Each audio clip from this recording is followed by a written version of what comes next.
Hello everyone, जय भोले की, जय बाबा बर्फानी की। जैसा कि मैंने आपको पहले ही अपनी एक वीडियो में बताया था, पिछले वीडियो में, कि मैं अपनी सोलो ट्रैवलिंग करने जा रही हूँ अमरनाथ यात्रा की। तो उसके ऊपर मैंने एक छोटी सी वीडियो बनाने की कोशिश की है। तो आप इस वीडियो को पूरा देखिए। अगर आपको पसंद आती है तो लाइक सब्सक्राइब भी कीजिएगा। तो मैं आपको बताने जा रही हूँ अपनी सोलो ट्रैवलिंग अमरनाथ यात्रा। आज मैं आपके साथ शेयर करने वाली हूँ अपनी अमरनाथ यात्रा सोलो ट्रिप के कुछ पर्सनल एक्सपीरियंस। क्योंकि मैं गई तो सोलो थी, लेकिन मैं आई बिल्कुल भी सोलो नहीं हूँ। मेरे साथ मैं अपने कुछ फ्रेंड्स की अच्छी यादें लेकर लौटी हूँ और इस यात्रा में मुझे बहुत ही अच्छे अच्छे फ्रेंड्स भी मिले हैं। तो मैं आपको बताना ज़रूर चाहूँगी, मैं आपके साथ ये शेयर करती हूँ। तो मेरी यात्रा शुरू होती है दिल्ली से।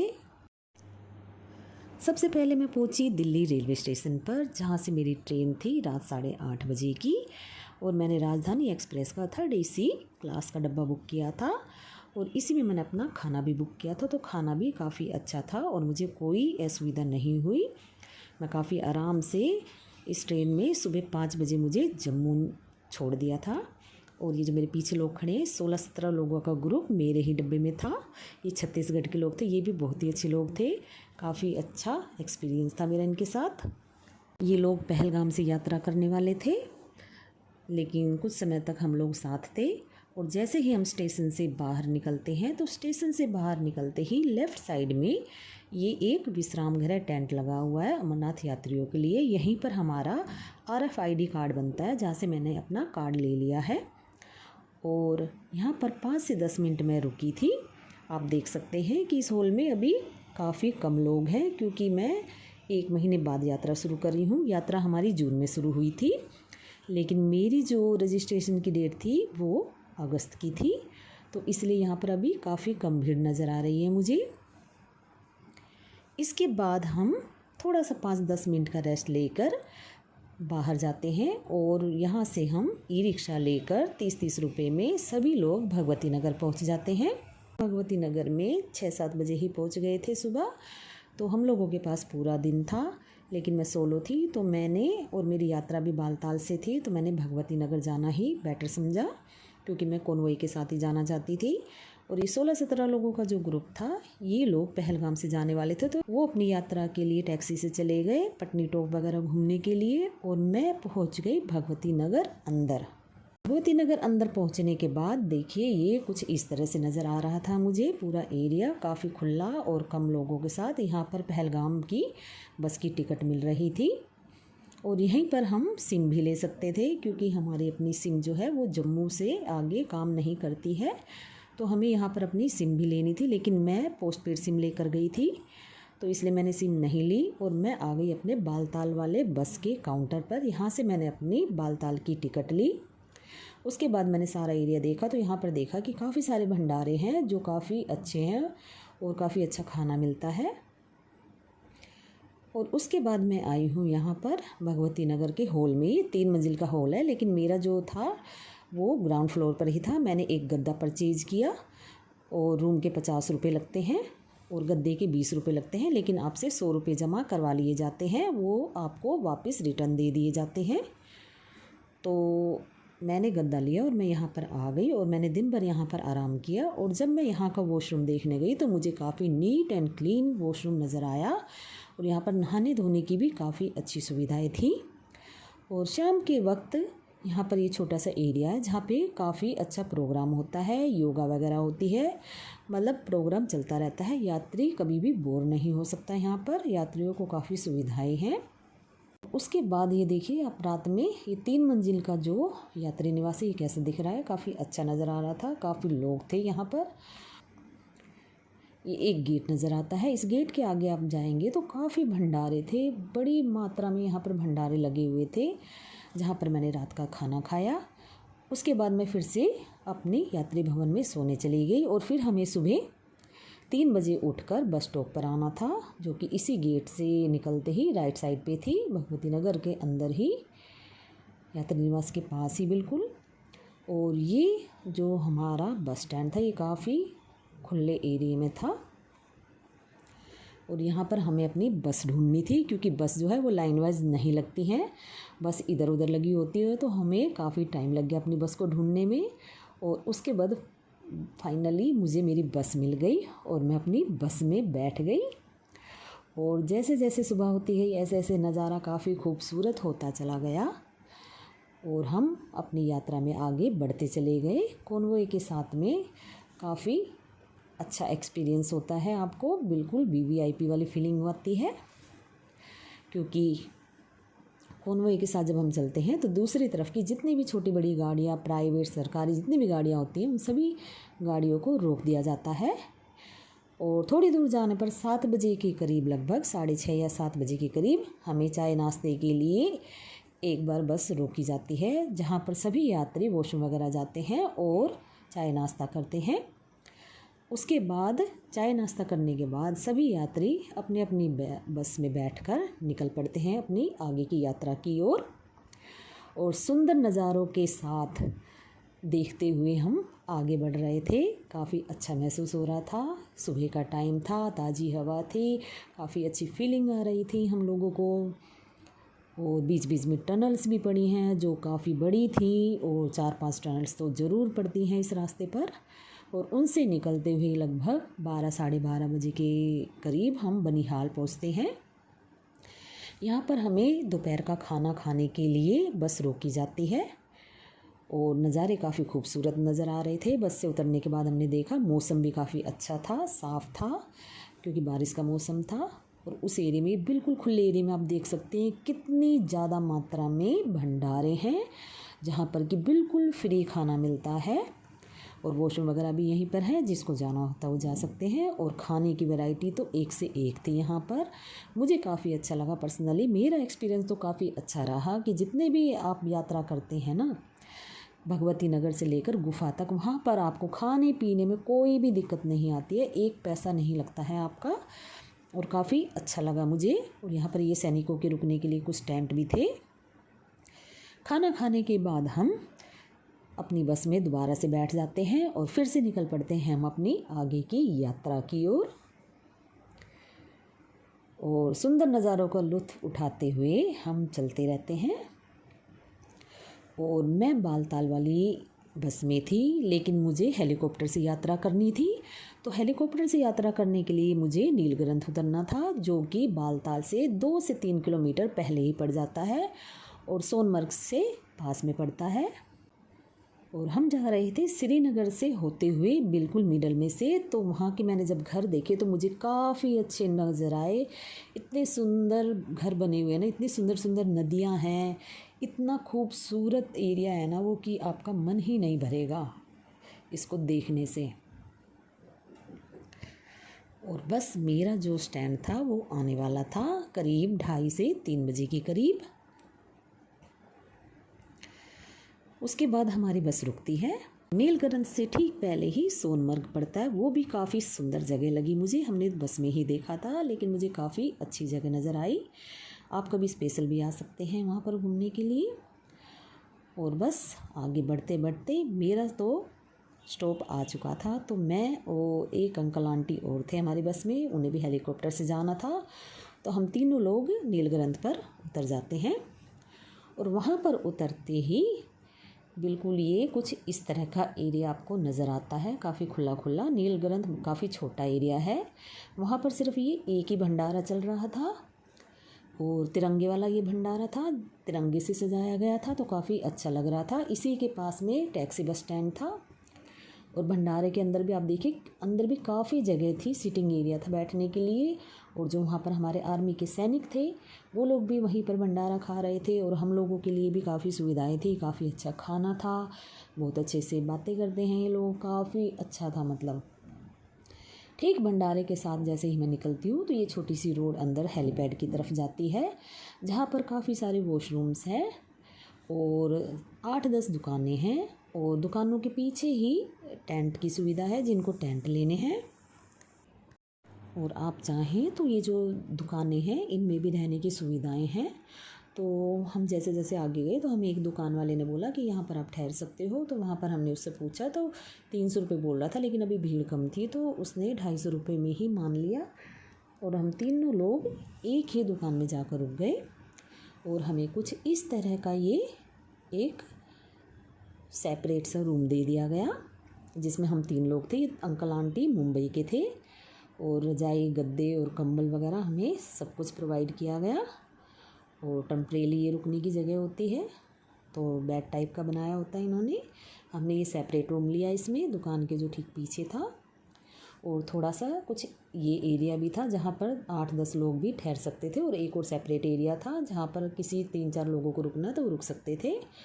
अगले दिन सुबह उठकर नहाने धोने के लिए वहाँ पर गर्म पानी के लिए आपको 50 रुपये देने पड़ेंगे अगर आप नहाना धोना चाहते हो तो वहाँ से हमने पानी लिया, हम नहाए धोए और फिर हम आ गए हेलीपैड की तरफ।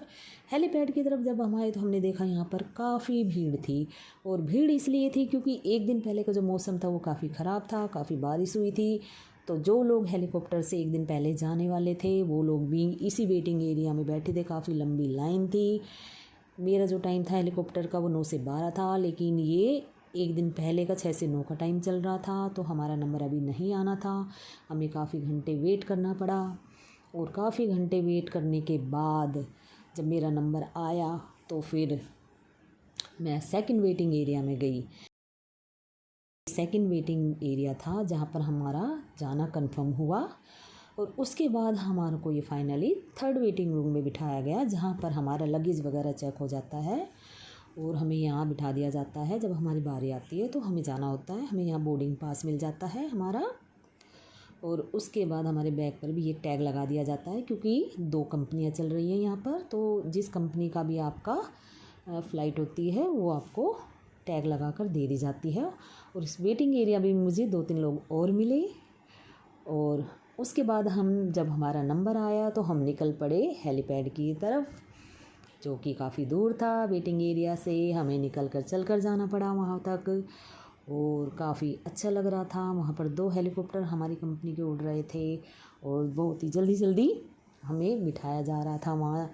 जैसे जैसे आ रहा था ऐसे ऐसे तुरंत ही उतार देते हैं और जल्दी से चढ़ा देते हैं आपको। पहले से आपको समझा दिया जाता है कि हेलीकॉप्टर में बैठने के बाद आपको पायलट से बात नहीं करनी है, किसी चीज़ को छेड़ना नहीं है, अपने हाथों को सामने रखना है, और आगे कौन बैठेगा पीछे कौन बैठेगा ये सारी चीज़ें हमें पहले ही बता दी जाती हैं। तो जैसे ही हेलीकॉप्टर उतरता है हम लोग उसमें तुरंत बैठ जाते हैं।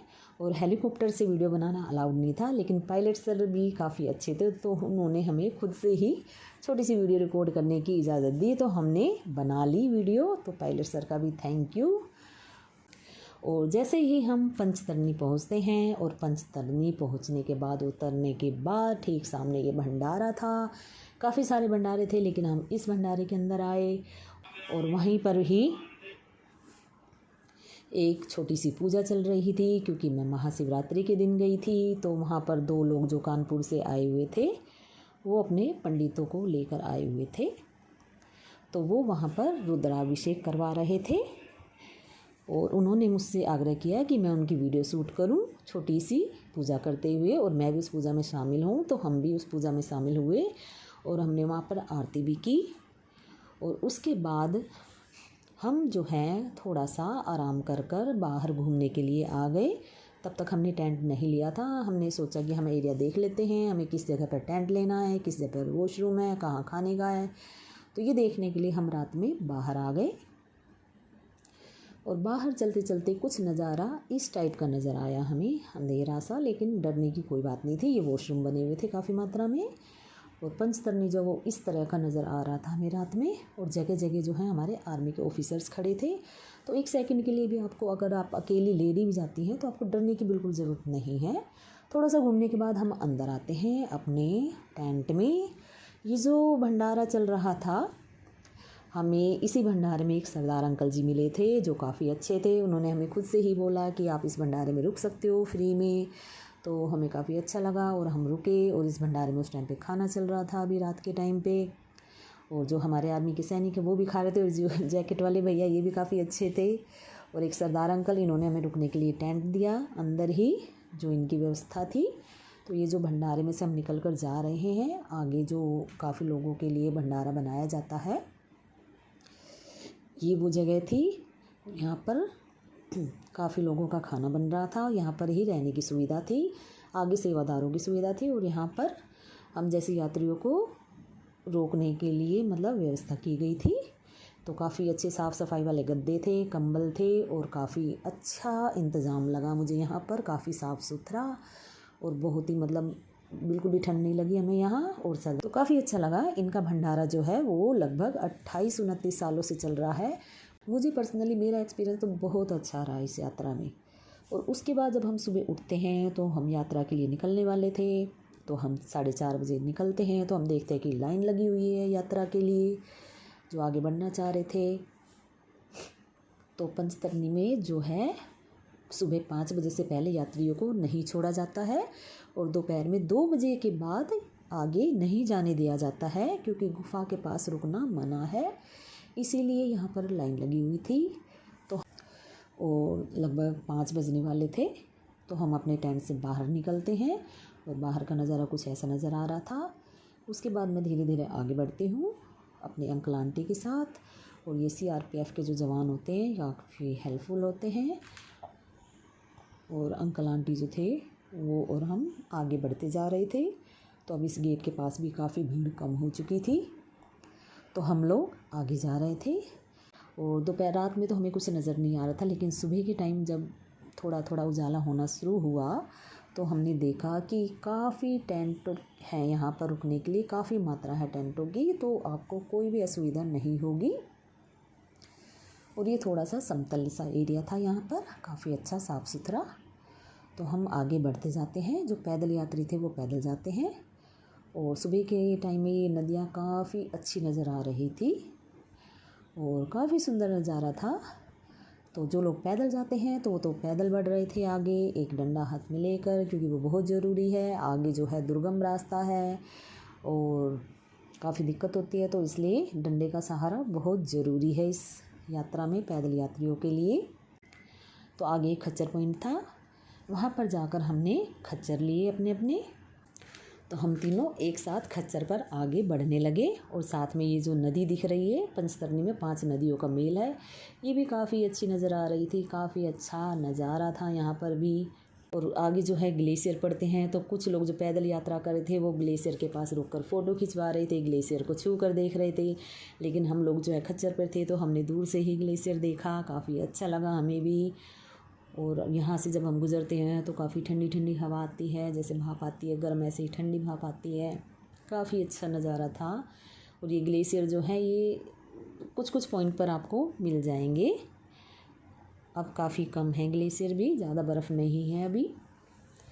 तो ऐसे ही हम आगे बढ़ते जा रहे थे। आगे जो रास्ता था वो दुर्गम था, कहीं पर चढ़ाई थी, काफ़ी सकरा रास्ता था, धूल भरा रास्ता था। लेकिन मेरी यात्रा काफ़ी मतलब सुगम और सरल थी, कि मैं खच्चर पर यात्रा करती। जो पैदल यात्री थे वो बैठ बैठ कर चढ़ रहे थे और हमेशा बैठ कर ही जाना चाहिए। काफ़ी स्लो स्लो कदम रखने चाहिए आपको, क्योंकि चढ़ाई काफ़ी ज़्यादा होती है, ढलान भी काफ़ी ज़्यादा होती है। अभी भीड़ कम है तो यहाँ पर इतना रश नहीं है, लेकिन जब शुरू में आते हैं हम तो काफ़ी भीड़ मिलती है यहाँ पर हमें। और साइड में ये रेलिंग लगाई गई है, तो जब ज़्यादा भीड़ होती है तो एक तरफ वालों को रोक दिया जाता है, फिर एक तरफ वाले निकलते हैं।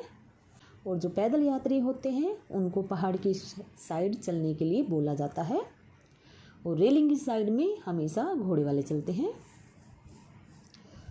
तो इसी तरह से हमारी यात्रा जो है आगे बढ़ती जाती है।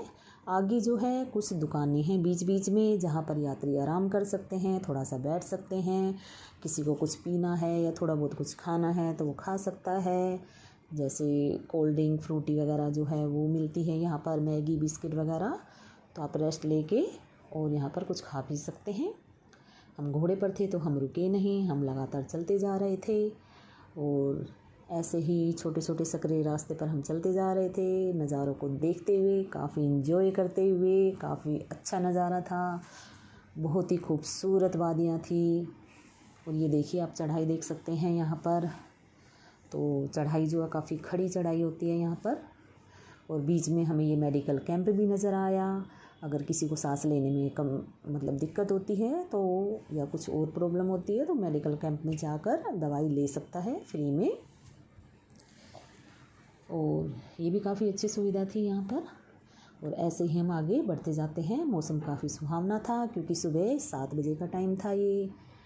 और ऐसे ही हम आगे बढ़ते जा रहे थे तो दूसरी तरफ का रास्ता मैंने देखा, वो अभी खाली था और ये बालताल से आने वाला रास्ता था। यहाँ पर जो है बालताल वाले यात्री आते हैं। दूसरी तरफ जो आप पहाड़ की साइड में रास्ता देख रहे हैं वहाँ पर पैदल यात्री आते हैं, लेकिन बालताल से भी जो है 5 बजे छोड़ा जाता है। तो वो यहाँ तक पहुँचते पहुँचते यात्रियों को 10-11 बज जाते हैं। तो इसलिए अभी यहाँ पर मुझे एक भी यात्री नज़र नहीं आ रहा था, लेकिन वो बालताल वाला रास्ता था। आगे हमारा संगम टोप था जहाँ से बालताल यात्रियों का रास्ता मिल रहा था। और ये जो मेरे साथ में आप रास्ता देख रहे हो, ये बालताल से ही खच्चर आने वालों का रास्ता था। यहाँ से जो है खच्चर आते हैं, जो यात्री खच्चर लेकर आते हैं वो इस रास्ते से आते हैं। और वो जो दूसरा रास्ता आपको नज़र आ रहा है सामने, वो पैदल यात्रियों का था। तो ये संगम टोप था।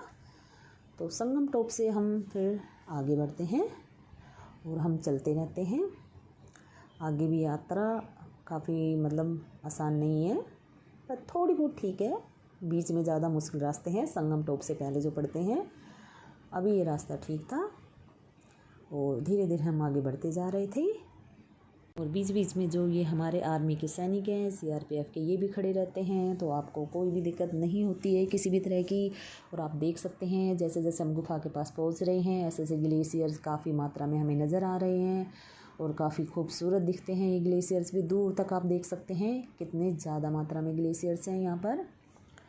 तो काफ़ी अच्छा नज़ारा नज़र आ रहा है। जैसे जैसे हम गुफा के पास आते जा रहे हैं, ऐसे ऐसे काफ़ी हमारा उत्साह बढ़ता जा रहा है बाबा के दर्शन करने के लिए।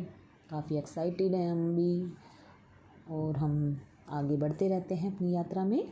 जितना आप आगे बढ़ते जाएंगे उतना ही खूबसूरत नज़ारा होता चला जाता है, उतनी ज़्यादा खुशी होती रहती है अपने मन में, एक्साइटमेंट बढ़ती जाती है।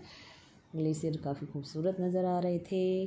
फिर आगे जाकर जो है वो खच्चर पॉइंट आ जाता है, जहाँ पर खच्चर रुक जाते हैं क्योंकि गुफा से जो है 1.5 से 2 किलोमीटर पहले खच्चर आपको छोड़ देते हैं। उससे आगे खच्चरों को जाने की इजाज़त नहीं है। वहाँ से आप चाहें तो पालकी ले सकते हैं। पालकी जो लेते हैं वो लोग गुफा के अंदर तक जाते हैं, क्योंकि पालकी को गुफा के अंदर तक जाने की इजाज़त है। तो मेरे साथ तो ये अंकल आंटी थे, तो इनको तो पालकी लेनी थी। तो गुफा से 1-1.5 किलोमीटर पहले हमें खच्चर वालों ने छोड़ दिया। यहाँ पर एक नदी भी थी, वहाँ पर लोग स्नान भी कर सकते थे, लेकिन हम तो स्नान कर कर आए थे तो इसलिए हमने यहाँ पर स्नान नहीं किया। लेकिन कुछ लोग जो थे वो यहीं पर स्नान कर रहे थे। ये देखिए आप ग्लेशियर्स देखिए, क्या खूबसूरत नज़र आ रहे थे ग्लेशियर्स। ये कुछ लोग पालकी पर जा रहे थे, पालकी में भी काफ़ी, लेकिन मैंने यहाँ पर पैदल जाने की सोची। तो ये जो मेरे साथ अंकल आंटी थे, इन्होंने यहाँ से पर्ची ली 2100 रुपये की, और ये लोग पालकी से चले गए और मैं अपने रास्ते से यहाँ से पैदल बढ़ने लगी, क्योंकि मुझे यहाँ से पैदल जाना था। यहाँ से सिर्फ 1 से 1.5 किलोमीटर का यात्रा था। इस यात्रा में आगे काफ़ी सारे भंडारे थे, ये CRPF वाले जवान खड़े हुए थे जगह जगह पर। काफ़ी सारी दुकानें थी यहाँ पर, काफ़ी भंडारे थे जो फ्री में थे। यहाँ पर आप चाय नाश्ता करते हुए आगे बढ़ सकते थे। और वॉशरूम भी है यहाँ पर, अगर किसी को जाना हो तो जगह जगह बने हुए हैं। तो ऐसे कोई परेशानी वाली बात हुई नहीं। मेरा पर्सनल एक्सपीरियंस तो यही था। मेरी यात्रा तो काफ़ी अच्छी थी। तो मैं ऐसे ही आगे बढ़ती जा रही थी पैदल। आगे जो रास्ता है वो कुछ इस तरह का नज़र आता है, समतल है, लेकिन समतल रास्ते पर भी थोड़ी सी चढ़ाई या ढलान है, लेकिन आपको कोई परेशानी वाली बात नहीं होगी। आप आसानी से इस रास्ते को आप देखिए, आसानी से आप पार कर पाएंगे पैदल ही। और छोटे छोटे कदमों के साथ हमें चलना चाहिए ताकि हमें थकावट ना हो। और गुफा से पहले ही हमें रोक दिया जाता है, क्योंकि गुफा के अंदर हमें कोई भी सामान लेके जाने की इजाज़त नहीं होती है। तो वहाँ पर तो मैं वीडियो अपनी शूट नहीं कर पाई थी, तो मैं सिर्फ बाहर तक ही शूट कर पाई हूँ। लेकिन बाहर का नज़ारा काफ़ी खूबसूरत नज़र आ रहा था। और गुफा से पहले ही पहुँचते ही वहाँ पर आपको आपका सामान रखने के लिए लॉकर मिल जाएंगे, जो कि बिल्कुल फ्री है, वहाँ पर कोई कॉस्ट नहीं है। और आप देखिए ये बिल्कुल गुफा के पास से ये नज़ारा है, तो काफ़ी सुंदर नज़र आ रहा है। सुबह का टाइम है तो और भी ज़्यादा अच्छा लग रहा है। नदी बह रही है, काफ़ी चौड़ी है ये नदी भी, काफ़ी अच्छी लग रही थी। ये गुफ़ा के थोड़ी सी पास में ये ग्लेशियर्स है। इस ग्लेशियर के पास से जब मैं निकली तो इसमें से धुआं नज़र आ रहा था निकलता हुआ, और काफ़ी ठंडी भाप जैसे आ रही थी। तो काफ़ी ठंडा लग रहा था यहाँ पर, इसके पास काफ़ी अच्छा लग रहा था। लोग यहाँ पर भी उतर कर फ़ोटो खिंचवा रहे थे। ये देखिए, अभी आपको कैमरे में नज़र नहीं आ रहा धुआं, लेकिन यहाँ से धुआं भाप की तरह निकल रहा था। और यहाँ पर लोग नहा धो लेते हैं अपने, जिसे नहाना धोना होता है, लेकिन पानी काफ़ी ठंडा होता है। तो आप अगर ठंडे पानी से नहा सकते हैं तो आप ज़रूर नहाइए, नहीं तो आप अपने टेंट में से ही नहा कर आइए गर्म पानी की बाल्टी लेकर 50 रुपये की। तो हम लोग तो वहीं पर स्नान करके आए थे, तो हमने तो यहाँ पर स्नान नहीं किया। और फिर हम गुफ़ा के पास पहुँचते हैं।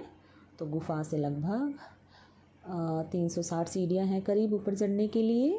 उससे भी थोड़ी सी पहले ही हमें रोक दिया जाता है। हमारे फ़ोन और हमारा सामान सारा जमा हो जाता है, हमें सिर्फ आगे पैसे ले जाने की इजाज़त होती है। तो यहीं पर हमें अपना फ़ोन जमा करना था, तो मैंने एक फ़ोटो यहीं से अपनी क्लिक करी।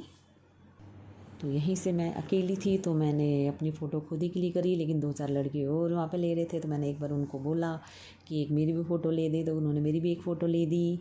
और वो मैंने फ़ोटो अपनी खींच के और फिर मैंने इसको अपने फ़ोन को और अपने सामान को जमा करवा दिया। सिर्फ एक पैसे वाला पाउच मेरे पास था, उसे मैं लेकर ऊपर 360 सीढ़ियाँ चढ़कर दर्शन करने गई। दर्शन भी मुझे काफ़ी अच्छे हुए। मंदिर में भीड़ बहुत कम थी, तो लोगों ने तो वहाँ पर जो पंडित थे उन्होंने वहाँ पर हमें रुकने की इजाज़त दी। हम 15-20 मिनट तक लगभग मंदिर में ही थे। हाँ, शिवलिंग हमारे टाइम पे इस बार पिघल चुका था, लेकिन जो सती माता का था वो था वहाँ पर, और हमें वहाँ पे काफ़ी अच्छा लगा। वहाँ पर कहते हैं कि कबूतर का जोड़ा देखना चाहिए, हमने वो भी देखा। हम लगभग 15 से 20 मिनट तक मैं वहाँ पर थी। वहाँ के जो पंडित जी थे वो भी काफ़ी अच्छे थे। उन्होंने भी मुझे बताया कि कहाँ पर शिवलिंग बनता है, कहाँ पर माता है, कहाँ पर गणेश जी बनते हैं। उन्होंने काफ़ी चीज़ें हमें बताई, हमें काफ़ी अच्छा लगा, काफ़ी अच्छा बिहेवियर था। 360 सीढ़ियों पर जितने भी सैनिक खड़े थे ना CRPF जवान के, वो काफ़ी अच्छा बिहेव कर रहे थे। आप उनसे पूछ सकते थे, काफ़ी प्यार से बात करते थे आप लोगों से। तो मतलब आपको कोई भी परेशान, मुझे तो बिल्कुल भी नहीं लगा अपनी इस जर्नी में कि मैं अकेले आई हूँ। मुझे ऐसा ही लग रहा था कि मैं अपनी फैमिली के साथ हूँ, क्योंकि सभी लोगों का बिहेव इतना अच्छा था। और काफ़ी अच्छे लोग मुझे इस जर्नी में मिले हैं, और आते हुए भी काफ़ी अच्छा, मतलब 2-3 पंडित जी मुझे मिले थे, अच्छे से बात की उन्होंने, काफ़ी अच्छा लगा मुझे भी, काफ़ी अच्छे दर्शन हुए मेरे। उसके बाद हम नीचे आए। नीचे आकर हमने अपने लॉकर से सामान लिया। सामान लेने के बाद हमने थोड़ा सा भंडारे में चाय नाश्ता किया। उसके बाद मैं वापस आ गई पंचतरनी खच्चर की सहायता से। पंचतरनी में आके मेरा 9 से 12 का स्लॉट था वापसी का भी, और अंकल आंटी की टिकट नहीं थी, तो मुझे जाना था वापस। तो मैं वापस से अपने भंडारे के सामने जो हेलीपैड था उस पर आ गई सामान उठाकर तुरंत ही, ताकि मैं लेट ना हो जाऊं। तो वहाँ पर मेरे को बैठे बैठे लगभग 2-2:30 बज गए। उसके बाद मेरा नंबर आया। उसके बाद हेलीकॉप्टर में बैठकर मैं दोबारा से नीलगंज आ गई, और आंटी अंकल ने भी रिक्वेस्ट की तो उनकी भी टिकट मिल गई, लेकिन दूसरी वाली जो हेलीकॉप्टर की कंपनी थी उससे। तो वो लोग भी मुझसे पहले पहुंच गए वहाँ पर नीलगंज में। तो वहाँ पर उन्होंने मेरा वेट किया।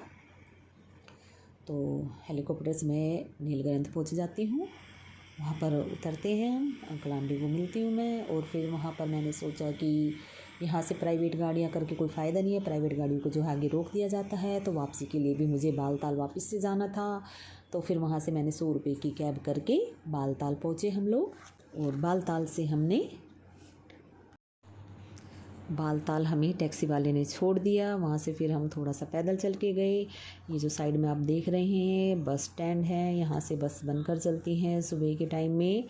टाइमिंग वही रहती है 3 से 4 बजे की। 3 बजे हमें बस स्टॉप पे पहुँचना होता है। तो अभी 3 से 4 बजे का टाइम हुआ था, तो मुझे बालताल में ही टेंट लेना था। बालताल कुछ इस तरह का नज़र आता है। ये एक गेट है बालताल जब हम अंदर चलते जाते हैं, और यहाँ से आपका चेकिंग पॉइंट है जहाँ से आपका सामान चेक होता है, लगेज वगैरह। उसके बाद ये वॉशरूम वगैरह थे यहाँ पर, और फिर यहाँ पर ये इस तरह के टेंट थे। और अंकल आंटी से चला नहीं जा रहा था, तो हमने बिल्कुल पास में ही टेंट लेने की सोची। आगे और भी काफ़ी मात्रा में टेंट है जहाँ आप जा सकते हैं। वो हमने एक टेंट लिया। उसके बाद मैं बाहर आई देखने के लिए कि बालताल अंदर से कैसा है।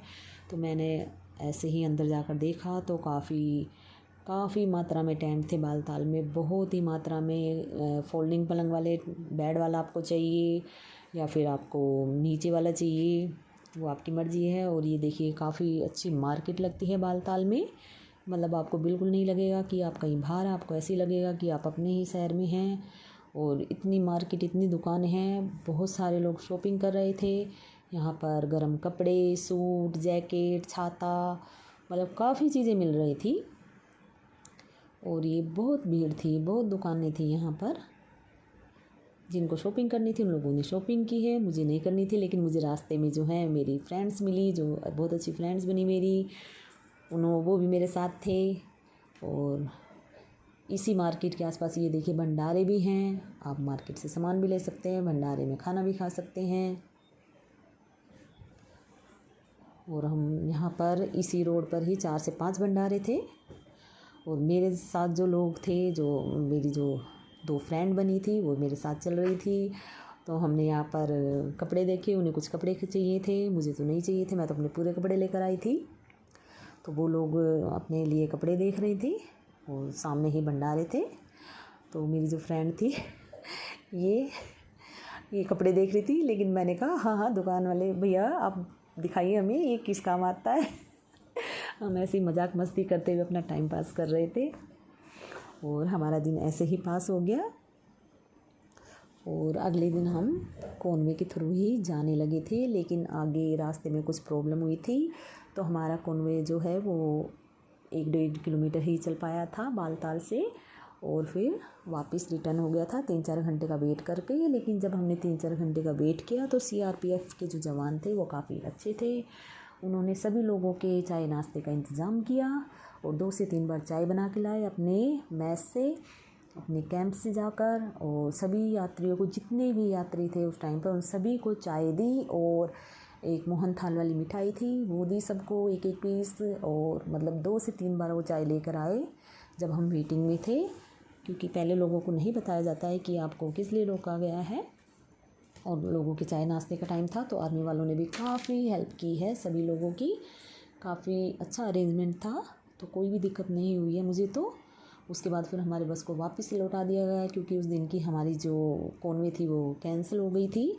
तो नेक्स्ट डे था जो, वो भी हमारे पास था। तो उस टाइम पे जो है हमने काफ़ी मस्ती की। हम तीनों चारों फ्रेंड्स जो मेरी भगवती नगर या बालताल की बस में बनी थी, हम सब लोगों ने मिलकर मस्ती की, फ़ोटो खिंचवाई काफ़ी सारी, काफ़ी अच्छा एंजॉयमेंट किया हमने अपनी इस पूरी जर्नी में। मैंने काफ़ी एंजॉय किया, मुझे लगा ही नहीं कि मैं अकेली आई हूँ। काफ़ी अच्छा एक्सपीरियंस रहा। तो आप भी अगर अकेली सोलो लेडी हैं या लड़की हैं, आप जाना चाहती हैं, तो आप बेझिझक जा सकती हैं। वहाँ पर आपको हर तरह की हेल्प मिलती है। और जैसे ही मैं भगवती नगर के अंदर एंटर किया था मैंने, तो वहाँ पर मुझे एक आर्मी के सर मिले थे। हाँ, उनके साथ में एक फ़ोटो तो नहीं ले पाई, लेकिन उनका नाम ज़रूर लेना चाहूँगी कि उनका नाम जो है वो कृष्ण कुमार था। और जहाँ से हम अपने गद्दे वद्दे परचेज़ करते हैं या यात्री निवास के लिए जो हम फॉर्म भरते हैं, वो वहाँ पर साइड में ही थे। जैसे ही उन्होंने देखा कि मैं अकेली हूँ, मेरा लगेज वगैरह मेरे साथ है, तो वो खुद से ही हेल्प करने के लिए आ जाते हैं। मेरे ही नहीं, उन्होंने काफ़ी लड़कियों की हेल्प की है। उन्होंने, जब मेरी उनसे बात हुई, उन्होंने मुझे बताया और उन्होंने मुझे अपना नंबर भी दिया। और फिर मुझे मतलब अच्छी सी जगह में ठहराया हॉल में, और अपना नंबर दिया कि इस पूरी यात्रा के दौरान अगर आपको कोई भी दिक्कत होती है तो आप मेरे को मैसेज कीजिए, आप मेरे को फ़ोन कीजिए, हम आपकी हेल्प यहीं से करेंगे। क्योंकि इन लोगों के पास जितने भी गुफा तक के आर्मी वाले हैं, वहाँ पर सबके नंबर होते हैं, तो हेल्प कर सकते थे। तो इन्होंने हमें नंबर दिया। मेरे साथ एक लड़की भी थी, मतलब मैं तो अकेली थी, लेकिन जहाँ मैं हॉल में रुकी थी वहाँ पर एक लड़की और अकेली थी। तो उन्होंने मुझे खुद छोड़ के आए सर मुझे, और उस लड़की के पास ही मेरा गद्दा लगवाया और हम दोनों को समझाया। मेरे को तो थोड़ी सी नॉलेज थी यहाँ की, लेकिन उस लड़की को नहीं थी। वो कैश भी कम लाई थी, तो उसको कैश की भी ज़रूरत थी। तो कृष्ण कुमार सर ने उनको कैश भी प्रोवाइड कराया और उनको समझाया कि आपको आगे कैसे यात्रा करनी है, कहाँ रुकना है, कैसे क्या, उसको बताया सब कुछ। उसको भी नंबर दिया सर ने अपना। तो मतलब काफ़ी अच्छा बिहेवियर था आर्मी वालों का भी, सीआरपीएफ वालों का भी। जितने भी जवान लगते हैं मैं उनको दिल से सैल्यूट करती हूँ। और मेरा ये पर्सनल एक्सपीरियंस था कि ये इन लोगों की वजह से ही हम अकेले ट्रैवल कर पाते हैं। तो आपको कोई भी डरने की ज़रूरत नहीं है, खासकर अमरनाथ यात्रा के दौरान। ये एक्सपीरियंस तो मेरा है। तो काफ़ी हैप्पी और हेल्दी जर्नी थी मेरी।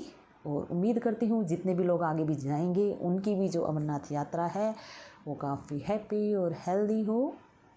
और बाबा बर्फानी जो है वो सभी की मनोकामना पूर्ण करे। इसी आशा के साथ मैं अपना ये ब्लॉग समाप्त करती हूँ। जय बाबा बर्फानी की।